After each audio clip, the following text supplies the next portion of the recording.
Hi, friend. I'm Tony Bain, organizational consultant and life coach, and coach to organizations, boards, teams, groups. The topic for today is one that's pretty touchy, but it is necessary. It is the idea of there's just no nice way to say goodbye when you have an ineffective, unskilled board member. However, when you have these members, it is really important that you nip these unskilled behaviors in the bud, for they will affect your total board in many, many different ways. It is said that the first time something happens, it's a context. The second time it happens, an unskilled behavior, it's a pattern. Third time, it'll start to affect relationships, such as people coming in late to meetings, people not keeping agreements. So that's why we have a whole video on mutual agreements and what they mean to a team and a board. But tonight, there's just no nice way to say it. We're going to be talking about what to do when you have ineffective and unskilled board members. There's three types of board members that we're going to be talking about today. The first one, and let me just caveat this with two things. One is I've worked with over 300 boards, so everything I'm going to be talking to you about, I have experienced as issues when working with boards and board presidents not necessarily knowing how to handle them. The first one is the board member that doesn't show up. Oh, they were so excited to get on the board, but now that they're on the board, every time there's a meeting, they have something else to do. They have something that's come up. A family issue has arisen. They have to be at work. And so therefore then, it creates a lot of disruption, because what I see happening is that when they don't show up, then somebody feels that it's their responsibility to tell them everything that happened, keep them up to date, or they'll come to the next board meeting or a couple board meetings after that, and they will say, well, I didn't know that. When did that happen? Because they haven't read the minutes, they haven't gone back to pick up the pieces that they've missed. So that when you have this type of a board member, know that it is important to nip this in the bud, this behavior in the bud. And one of the ways you do that is through mutual agreements. One of the agreements is, as a board member, I agree that I will attend board meetings, and that X board meetings, 2 board meetings a year, may be missed. And the natural consequence, always when you do any type of agreements, have natural consequences for what happens when the agreements are not met. A natural consequence is that, as a natural consequence, if any of the mutual agreements are not kept, it is the purview of the board president to call a board meeting to ask for a board person's resignation. Those are just things that are very important to effective running of an organization. So that first one is people who don't attend meetings, the no-shows. And it's important to take care of those. The second one is, well, let me just say this. As I said, the first time it happens, it's a context. Second time, it's a pattern. Third time, it affects relationships. Because what happens if people see people not showing up, other board members will start not showing up. It's going to affect everything in them. So the second type of board member I'm putting under bossy. It's often the bossy, inflexible, or entitled board member.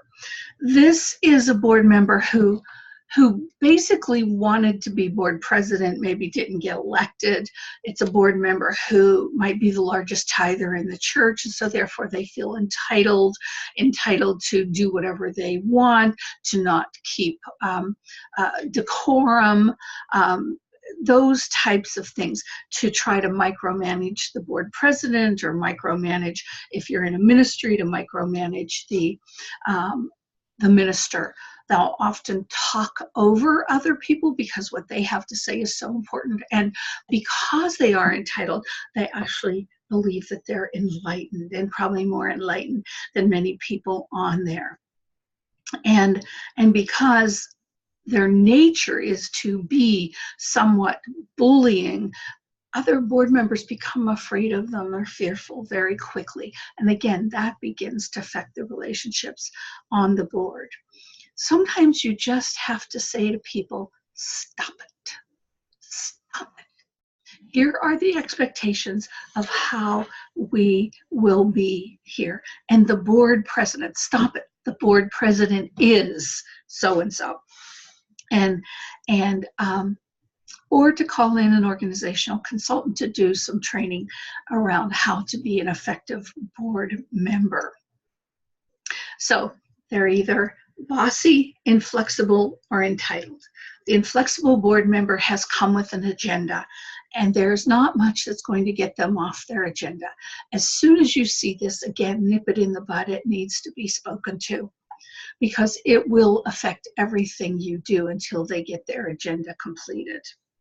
And what happens is, if you don't do something about it, you can be assured that nothing will ever get done, is if they're allowed to remain with those types of behavior.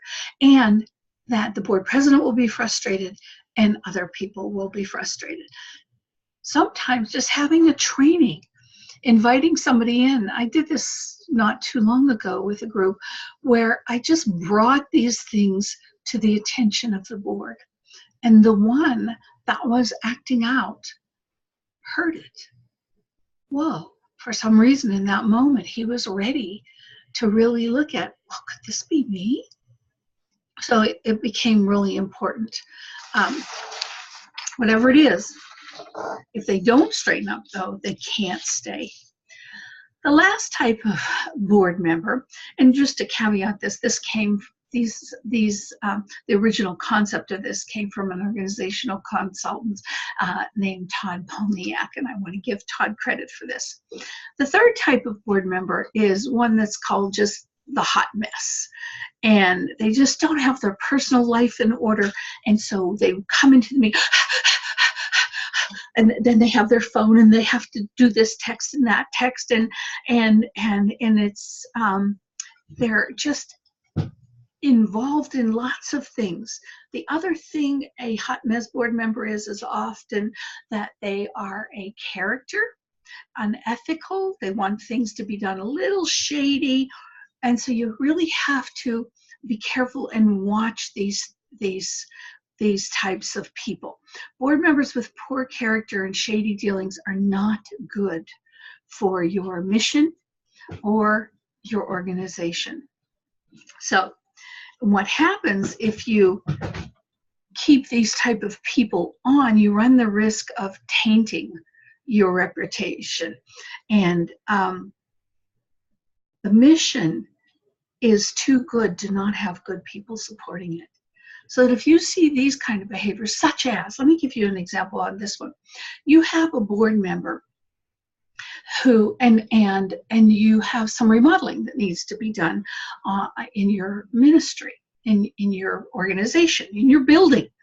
And the board member says, oh, well, I have a construction company, let me do it. And that board member was the vice president. And they say, well, I'll step down as vice president and I'll just become a member at large. Friends, this is an unethical ask. If this person wants to be considered for the contract for fixing up your building, they need to step off the board, and the board president needs to speak to this. Have clarity, be transparent, be authentic in all of your dealings. You are entrusted by the people who voted you onto this board. So, is it difficult to break up with a bad board member? Yes, it is. It's like writing the Dear John letter. and so it is difficult, but nip it in the bud. Because if you take things early, if you solve issues early, they won't become big problems later. Thank you. Thank you for listening. My name is Toni Boehm. I can be found at www.toniboehm.com or at btoni, B as in boy, TONI 33 at yahoo.com. I am here to support you. Have a great day.